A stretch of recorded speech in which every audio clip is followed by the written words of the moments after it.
بیٹھیں گے آگے والے آنے والے دنوں میں جو چیزیں سامنے آئیں گی تو اس کے بعد ہی آئندہ کا جو لائے عمل ہے اس کے مطابق ہی آپ کے سامنے رکھا جائے گا. ہم کبھی بھی پاکستان کے اندر انسٹیبلٹی نہیں چاہتے, کوئی ہم نے کبھی انتشار کی پالیٹکس نہیں کی. ہمارا دیکھیں کوئی بھی پولیٹیکل پارٹی ہے نا, وہ مذاکرات بھی کرتی ہے, وہ ہمیشہ آگے بڑھنے پہ بھی یقین رکھتی ہے. ہم دلیل والے اور دلائل والے لوگ ہیں, تقریر والے لوگ ہیں, ہم تحریر والے لوگ ہیں. ہم کو پہاڑوں پہ چڑھنے والے لوگ تو نہیں. ہمارے جو پروٹیسٹ کا مطلب تو یہ تو نہیں تھا کہ ہم کے آئین اور قانون سے بالا تر کچھ کرنا تھا. ہم نے جو کچھ بھی کرنا تھا وہ قانون اور آئین کے دائرے میں رہتے اپنا جو ہمیں کانسٹیٹیوشن نے جو رائٹ دیا تھا اس میں ہی ہم نے جو کچھ, اس کے لیے لانگ مارچ تھا یا کوئی ایونٹس تھا یا سیمینار تھا یا جو بھی ہمارا ایک پروسیس تھا وہ اسی قانون اور آئین کے دائرے میں تھا. تو یہ تو مطلب نہیں تھا کہ ہم کوئی اللہ معاف کرے ہتھیار لے کے چڑھائی کرنے والے تھے کسی پہ. جی بالکل آپ کا پوائنٹ آ گیا. سندھیلا صاحب, کچھ بیانات کچھ سیاستدانوں کی طرف سے ایسے آ رہے ہیں جیسے کوئی ڈیل ہوئی ہو. فواد چودھری صاحب کا بیان آیا کہ انہوں نے شکریہ ادا کیا کچھ اپنے کالیگز کا. تو آپ کو لگتا ہے یہ امپریشن ٹھیک ہے یا یہ امپریشن ٹھیک نہیں ہے؟ اچھا دیکھیں, یہاں پر بھی ایک چیز بڑی اہم ہے کہ دیکھیں یہاں پر پاکستان تحریک انصاف اور عمران خان صاحب نے کوئی ایسی جگہ نہیں چھوڑی جو ماضی کو آپ اگر اسے دیکھیں نا تو اس کا جواب آپ کو مل جاتا ہے. اب ڈیل ہوئی ہے نہیں ہوئی ہم لوگ ماضی کے تناظر میں دیکھ لیتے ہیں. ہمیں یہی بتایا اور سمجھایا جاتا رہا تھا کہ جب بھی ہسپتال سے کوئی اگر جیل سے اگر کوئی ہسپتال آتا ہے تو وہ ڈیل ہوتی ہے. یہی عمران خان صاحب کہا کرتے تھے, یہ پاکستان تحریک انصاف کے لیڈران کرتے, یہی فواد چودھری صاحب کہا کرتے تھے کہ ڈیل ہو گئی ہے اسی لیے جیل سے ہسپتال پہنچ گئے ہیں. اب انہی کی باتوں کو پاکستان تحریک انصاف کے بیانیے کو ذہن میں رکھیں جو یہ اس وقت لیا کرتے تھے, تو پھر آپ ڈیل کہہ سکتے ہیں اس کو. اب میں تو اس پہ اپنا انپوٹ نہیں دے سکتا, میں تو یہ بتا سکتا ہوں کہ اجازت چاہوں گا ایک اور آرگیومنٹ آپ کے سامنے اگر پاکستان جی سر میں ایک اور آرگیومنٹ آپ کے سامنے رکھنے کی اجازت چاہتا ہوں. محسن نقوی صاحب کا بیان آتا ہے, اس کے بعد ظاہر ہے رفٹ پی پی پی اور نون لیگ کے درمیان آتی ہے, اور پھر یہ تاثر ہمارے سامنے آتا ہے کہ پاکستان پیپلز پارٹی رجوع کر سکتی ہے پاکستان تحریک انصاف سے, پھر یہ فیصلہ آ جاتا ہے. تو اگر اس کو کنیکٹ کر کے اس طرح سے دیکھیں تو کیا زاویہ بنتا ہے, مطلب اس کے اوپر بھی کامنٹ چلتے چلتے کر دیں آپ. جی میرے خیال میں آپ مس کر رہے ہیں, آپ صوبوں والی بات بھی اسی سے جوڑ دیں.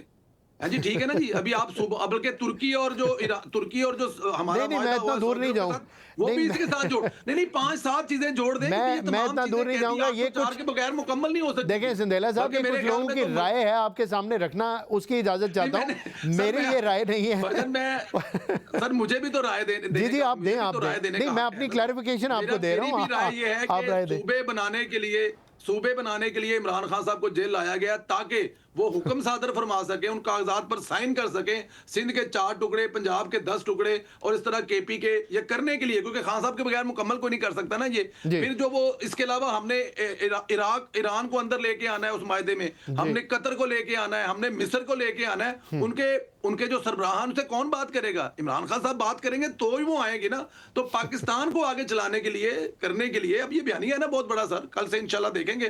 ابھی میرے بھائی جو ہے نیازی صاحب احترام کے ساتھ وہ اگلا بیانیہ لے رہے ہیں نا, وہ اگلی بات بتا رہے ہیں کہ ہم کیونکہ باہر نہیں جاتے تھے, ہمارے کوئی ذاتی باہر جانے کے وہ مقاصد نہیں ہے, ہم جمہوریت کے لیے بات کرتے تھے. ابھی سے بیانیے کی لائن پہ شروع ہو گیا نا کام. یہ پاکستان تحریک انصاف اسی طرح کی چیزیں کرتی ہے, جو ماضی میں یہ کہہ چکے ہوتے ہیں, جس طرح کی یہ ماضی میں کر چکے ہوتے ہیں, جو کسی پر الزام لگا رہے ہوتے ہیں, یہ آنے والے دنوں میں کچھ ایسا کام کرنا چاہتے ہیں.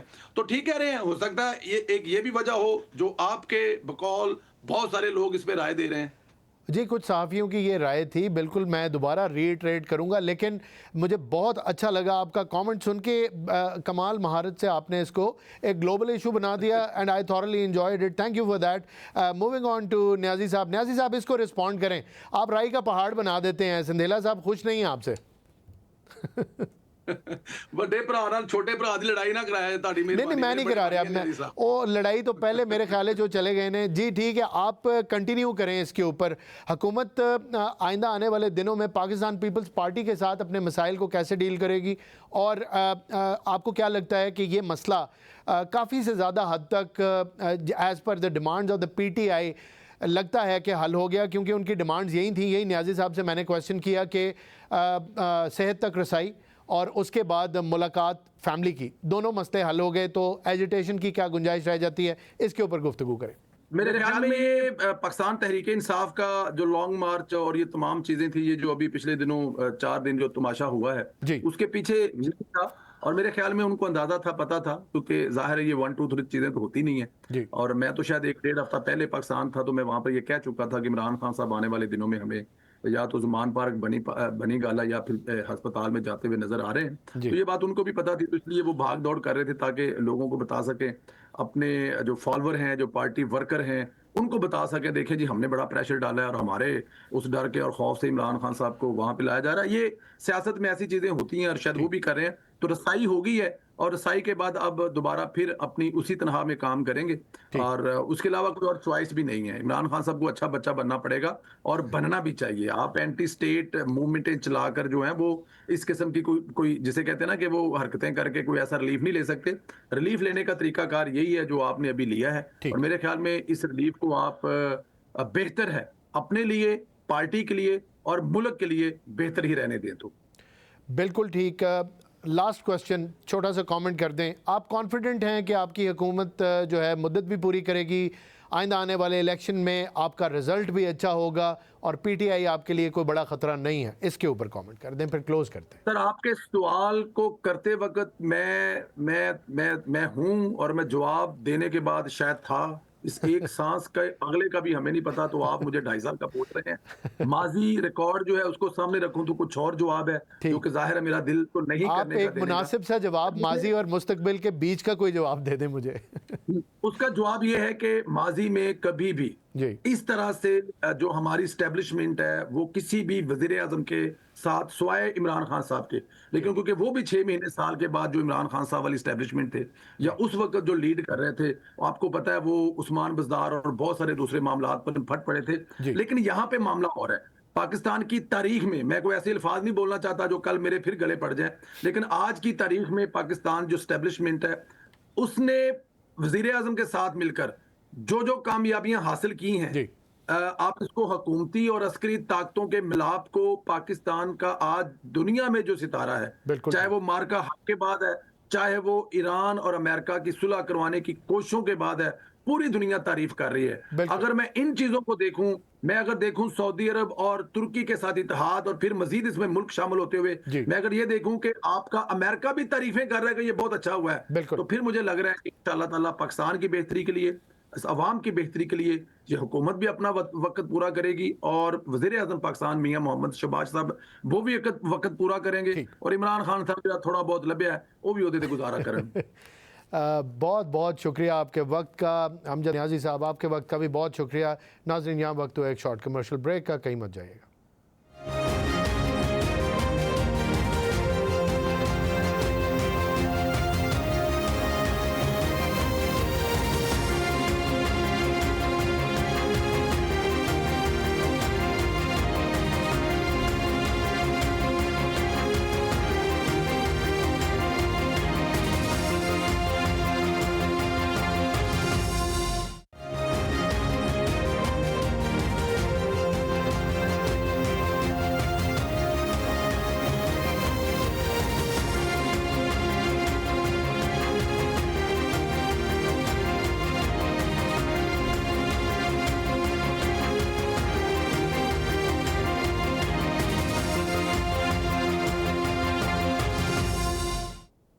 ناظرین پروگرام کے دوسرے حصے میں خوش آمدید. امریکہ اور ایران کی سچویشن جیسا میں نے انٹرو میں کہا اس کو ڈسکس کریں گے. آئیے گفتگو کا آغاز کرتے ہیں. جنرل لودھی, آپ سے پروگرام میں گفتگو کا آغاز کروں گا. یہ فرمائیے گا کہ صدر ڈونلڈ ٹرمپ نے یہ اشارہ دیا ہے کہ وہ مشاورت کر رہے ہیں نیوکلیئر آپشن یا نیوکلیئر اٹیک کی جو اسٹریٹجی ہے اس کو ڈسکس کر رہے ہیں ایران کے حوالے سے.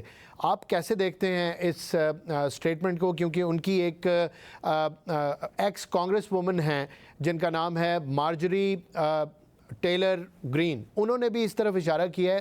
سر اس کے اوپر کامنٹ کریں پلیز. جی السلام علیکم, بہت شکریہ. دیکھیں پہلی بات تو یہ کہ ملیٹریلی اس وقت یہ جو جنگ ہے یہ اسٹیل میٹ کا شکار ہے, اس میں کوئی شک نہیں ہے. یہ ایسے دور میں گئی ہوئی ہے کہ امریکہ جب تک کوئی تبدیلی نہ لائے اپنے اسٹریٹجی میں, جس میں ہتھیاروں کے استعمال کی اسٹریٹجی بھی شامل ہو سکتی ہے, یا ایران اپنے جو جواب ہے یا اسٹریٹجی اس میں کوئی تبدیلی نہ لے کر آئے، جیسے جنگ کو بڑھانے والی بات یا اس کو پھیلانے والی بات یا کوئی اور چیز، اس وقت تک دونوں سائڈیں کچھ بھی حاصل نہیں کر سکتی۔ میرا اپنا خیال یہ ہے کہ نیوکلیئر ہتھیاروں کا استعمال آج کے دور میں اتنا آسان نہیں ہے۔ ٹھیک، آپ دیکھیں کب سے جنگ ہو رہی ہے روس اور یوکرین کی، جی، اور روس کتنے زخم اٹھا رہا ہے، لیکن نہ انہوں نے ذکر کیا ہے نیوکلیئر ہتھیار استعمال کرنے کا، نہ ہی کوئی ایسا انڈیا دی ہے۔ ٹھیک، جب جاپان کے خلاف یہ ہتھیار استعمال ہوئے تھے تو اس وقت یہ تھا کہ دنیا میں ایک ہی ملک تھا جس کے پاس یہ ہتھیار تھے، اور دنیا کو اس کی ڈیواسٹیشن اور ڈسٹرکشن کا اندازہ بھی نہیں تھا۔ بالکل ٹھیک، اب جب کہ اس کے اوپر ڈاکومنٹری بن چکی ہے، ساری دنیا جانتی ہے، میرا خیال ہے بہت بڑا مورل ڈیبیکل ہوگا امریکہ کے لیے اگر وہ ایک چھوٹا سا نیوکلیئر ہتھیار بھی استعمال کرتے ہیں اگینسٹ ایران، جو کہ غیر نیوکلیئر ملک ہے، بالکل، اور ان کے پاس تو نارمل فوج بھی نہیں ہے، ہوائی فوج یا بحری فوج جن کو کہتے ہیں، وہ بھی نہیں ہے۔ تو بالکل، یہ ہمیشہ کے لیے ایک اپنے اوپر ایک وہ میرا خیال ہے یہ صرف ریٹورک ہے، بالکل یہ ٹھیک، پریشر ڈالنے کی ٹیکٹکس ہے۔ جو میرا اندازہ ہے وہ یہ ہے کہ جو امریکہ ٹائم بائی کر رہا ہے وہ جی، اسرائیل تاکہ اپنے معاملات کنسولیڈیٹ کر لے لبنان میں، غازہ میں، اور جو ویسٹ بینک میں وہ نئی بستیاں بسا رہا ہے، اس کے لیے وہ وقت دے رہے ہیں۔ ادروائز یہ آگے بات چیت ہی ہونی ہے، میرا اپنا اندازہ یہی ہے۔ ایران بھی میرا نہیں خیال کہ اس جنگ کو زیادہ بڑھانا چاہتا ہے یا پھیلانا چاہتا ہے، وہ بھی یہ چاہتے ہیں کہ بات چیت ہو۔ دونوں سائڈوں کے پاس ملیٹریلی کچھ اور گین کرنے کے لیے ہے نہیں۔ بالکل ٹھیک۔ سر آپ نے بہت لاجیکل، بڑی پریگمیٹک اور ود ایگزامپلز بڑے زبردست طریقے سے ہماری رہنمائی فرمائی ایز آلویز۔ آپ کا انالیسس بہت زیادہ ٹو دا پوائنٹ ہوتا ہے۔ میں گزارش کرنا چاہتا ہوں، آپ نے ذکر کیا رشیا کا اور یوکرین کی جنگ کا۔ بالکل، یوکرین جو ہے وہ نان نیوکلیئر ویپن اسٹیٹ ہے، رشیا جو ہے وہ نیوکلیئر ویپن اسٹیٹ ہے، بڑے نیوکلیئر ممالک میں سے آتا ہے۔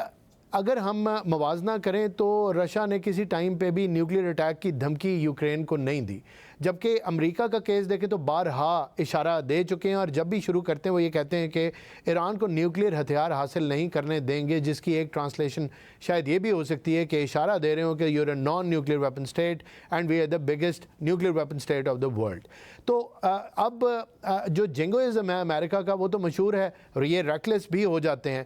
I agree with your opinion, and میں خود اپنی ہمبل اوپینین میں اس کو سیکنڈ کرتا ہوں، لیکن کیا چانسز ہیں، کتنی بڑی کیٹاسٹروفی ہوگی اگر جیسے آپ نے فرمایا کوئی چھوٹا نیوکلیئر ویپن بھی، یا اپنی کسی فرسٹریشن میں آپ کو لگتا ہے کہ کوئی ایسا پوائنٹ آ سکتا ہے، کیونکہ بڑا کنجسٹڈ قسم کا یہ ایریا ہے، پاکستان کی بھی سرحد 900 کلومیٹر کی لگتی ہے ایران کے ساتھ، تو اگر یہ چیز ڈسکس ہو رہی ہے تو ان دا فرسٹ پلیس ڈسکس ہی کیوں ہو رہی ہے؟ اس پہ روشنی ڈالیے گا۔ جی دیکھیں، اس کے لیے حالانکہ بہت وقت گزر چکا ہے، لیکن یہ تو آپ بھی جانتے ہیں، ہم بھی جانتے ہیں کہ جو جینیٹیکل اپ برنگنگ ہے امریکنز کی، جی، وہ کو بوائز ٹائپ ہے۔ بالکل، ان کے اگر آپ پرانے معاملات دیکھیں تو یہ آپس کے معاملات کیسے طے کرتے تھے کہ 20 قدم تم ادھر چلو، 20 قدم میں ادھر چلتا ہوں، اور ڈوئل دونوں کرتے تھے، پستول نکال کے جس نے پہلے مار دیا تو مار دیا۔ بالکل، تو یہ اس قسم کی رسک بھی لیتے ہیں، یہ کو بوائش اپروچ ہے ان کی۔ ٹھیک، لیکن یہ ابھی کافی وہ ٹائم گزر چکا ہے ان تمام باتوں کو،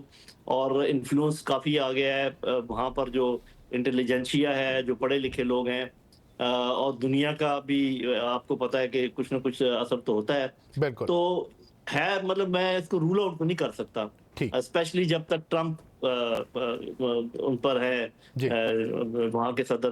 ٹھیک، تو ٹرمپ کی موجودگی میں چونکہ کچھ بھی ہو سکتا ہے، کیونکہ آپ دیکھیں نا ان کے، آپ ذرا اعلانات دیکھیں نا جی، کہ کینیڈا کو ہماری اسٹیٹ ڈکلیئر کر دیا کہ گورنر کہہ رہے ہیں ان کے، جی، گرین لینڈ یا آئس لینڈ جو ہے اس کا وہ ہم اس پر قبضہ کر لیں گے، جی، یہ جو اپنا ہرمز ہے یہ امریکہ کا حصہ بن جائے گا۔ جی، تو یہ ساری باتیں تو وہ چونکہ جب آپ موازنہ کرتے ہیں نا، لوگ کہتے ہیں نا جی ایران یہ کہہ رہا ہے اور امریکہ یہ کہہ رہا ہے، تو میں یہ کہا کرتا ہوں کہ آپ نے یہ دیکھنا ہے کہ ماضی میں جو ایک سائڈ کہہ رہی تھی وہ کتنا صحیح ثابت ہوئی، اور جو دوسری سائڈ کہہ رہی تھی وہ کتنا صحیح ثابت ہوئی، بالکل اس کی ٹھیک، بنیاد پر ہم اپنے اندازے لگا سکتے ہیں۔ بالکل ٹھیک، تو میرا نہیں خیال کہ ایسی کوئی بات ہو سکتی ہے۔ بالکل ٹھیک، آپ کا پوائنٹ آ گیا۔ سر یہ بھی فرمائیے گا کہ آپ نے ذکر بھی کر دیا، لیکن میرا اگلا سوال بھی یہی تھا، ڈکلیئر کر رہے ہیں آپ نے ہرمز کو کہ یہ ہماری ٹیریٹری ہوگی، لیکن فی الحال جو بیان آیا وہ یہ ہے کہ ہم اس کو کنٹرول کر رہے ہیں۔ How do you see America controlling the Strait of Hormuz if at all this statement is right?